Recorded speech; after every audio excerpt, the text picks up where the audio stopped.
Hey, good morning. Happy Thursday morning this time. It's not Wednesday morning this time because I had to take my cousin to the airport yesterday, so I was tied up. But I'm with you on Thursday morning for your midweek mornings with Matt, and I still want to bring you a message. Still want to encourage you. Still want to stay with you in the scriptures. And as you know, my M4 podcast is my motivational podcast. Monday morning minutes with Matt is M4. Midweek mornings with Matt is M3. So happy to be here with you this morning. Hoping this morning will encourage you as we approach this holiday season, Christmas season, and just be uplifting to you and really just bring you to a good spot mentally and physically, emotionally, and just really think through this stuff. We're gonna talk about love today and the power of love. And as you know, I've been in 1 Corinthians. We went through a little bit of Romans. Now we're in 1 Corinthians, and we've been breezing through and just kind of taking through as I read through a chapter a day. I'm just taking through what I've been through. And so we can't not stop at 1 Corinthians 13. 1 Corinthians 13, if you're very familiar with it, is considered to be the love chapter. The love chapter is really special because it talks about the Bible's definition of love. It's interesting. If you look up the dictionary's definition of love, I didn't even queue it up, but I'll look it up right now. If you just Google definition of love, definition of love, you get an intense feeling of deep affection, great interest and pleasure in something, the feeling, deep affection for someone.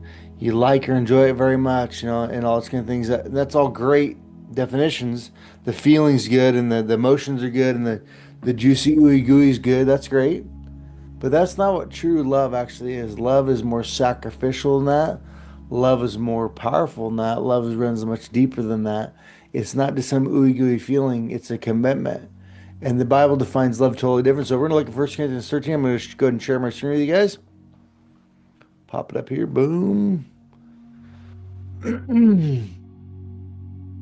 Okay, there we are. So 1 Corinthians 13. I want to read the whole chapter because it's a short chapter and there's a lot of really good stuff there. So let's go. 1 Corinthians 13, verse 1. If I could speak in any language in heaven and earth, but didn't love, I would only be making meaningless noise like a loud gong or clanging cymbal.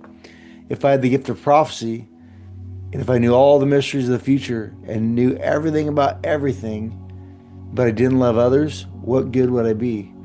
And if I had the gift of faith so that I could speak to a mountain and make it move, without love, I'd be no good to anybody. Sorry, my bad.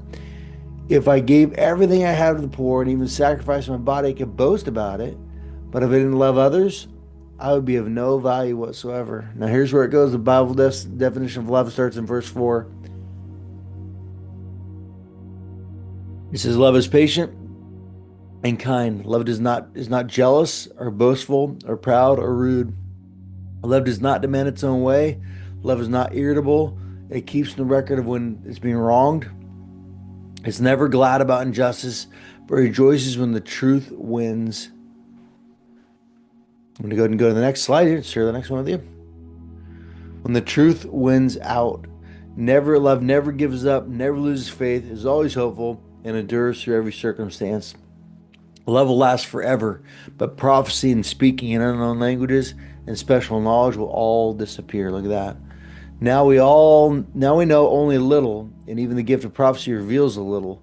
But when the end comes, these special gifts will all disappear. It's like this. When I was a child, I spoke and thought and reasoned like a child does. But when I grew up, I put away childish things. Now we see things imperfectly, as in a poor mirror. But then we will see everything perfect with perfect clarity. All that I know now is partial and incomplete, but then I will know everything completely just as God knows me now. There are three things we will endure: faith, hope, and love. And the greatest of these is love. Wow. Friends, love, I would say faith, hope, very powerful words, right? Love, very powerful word, but the greatest of these is love.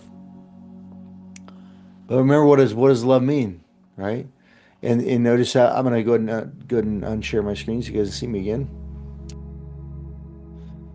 Okay, there we go. So the I think the NIV says these three remain: faith, hope, and love.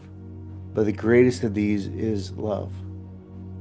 But the greatest of these is not that ooey gooey, mushy gooey love we read about in the dictionary. It's not the feeling of love. It's not the oh warm and fuzzies. That's all good too. But when it's saying the greatest is love, it's referring back to love is patient, love is kind, is not envious, is not boast, is not proud, right?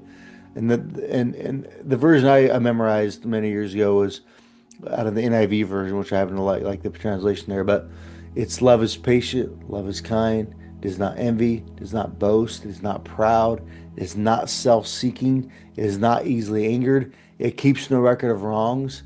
Love does not delight in evil, but rejoices when the truth wins out. It always protects, always trusts, always hopes, always perseveres. That's love.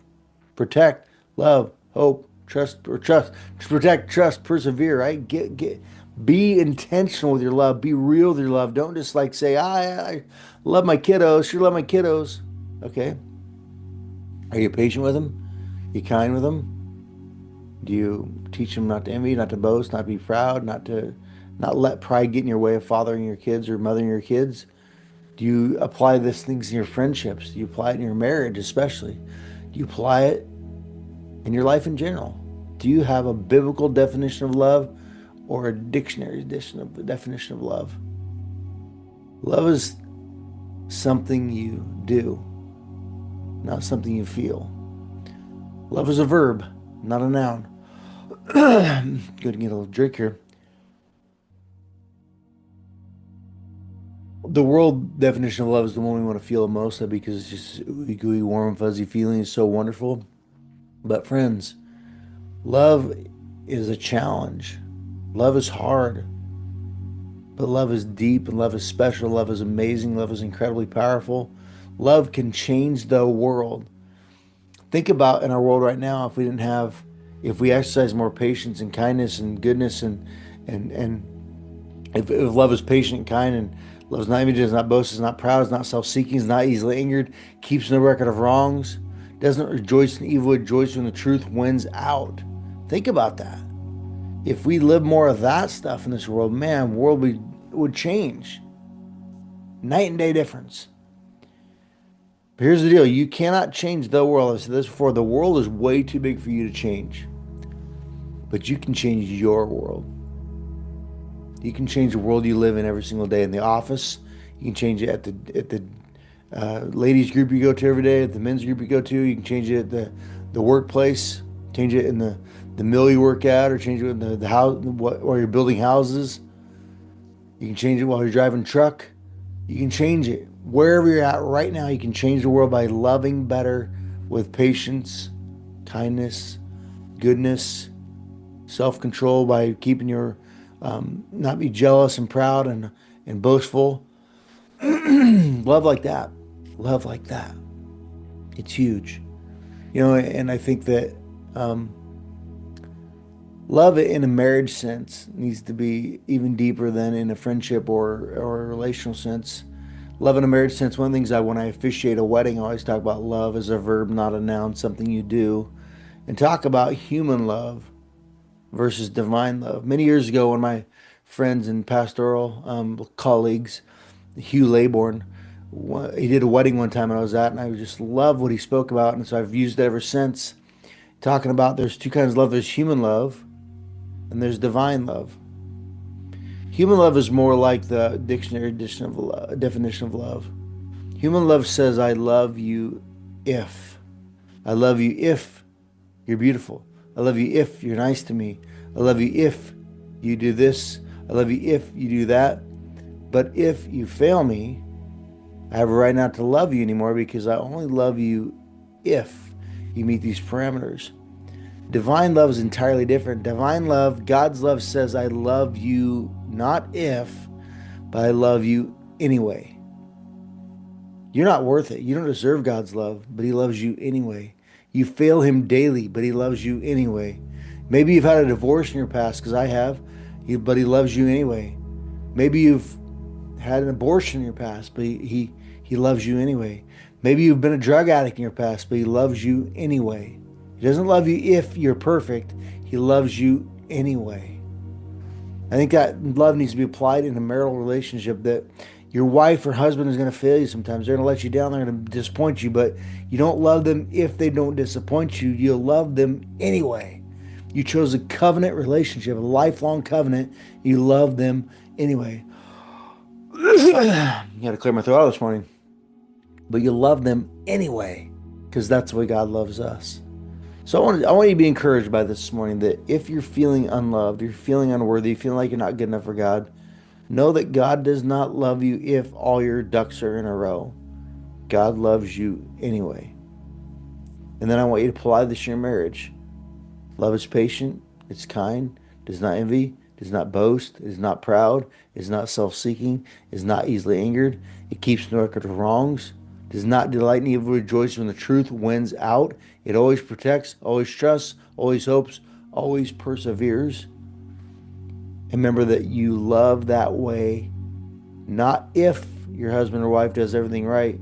You love that way anyway, regardless. So be encouraged today. Press in, love differently, love more, love harder, love further, love better. Change the world this holiday season by spreading more of this kind of love in the world. And it will, honestly, you can radically change your own world. If enough of us radically change our own world, we will change the world. As a group, we can change the world and make it a better place. There's always going to be evil. There's always going to be wrongdoing. There's always going to be disgusting stuff happening.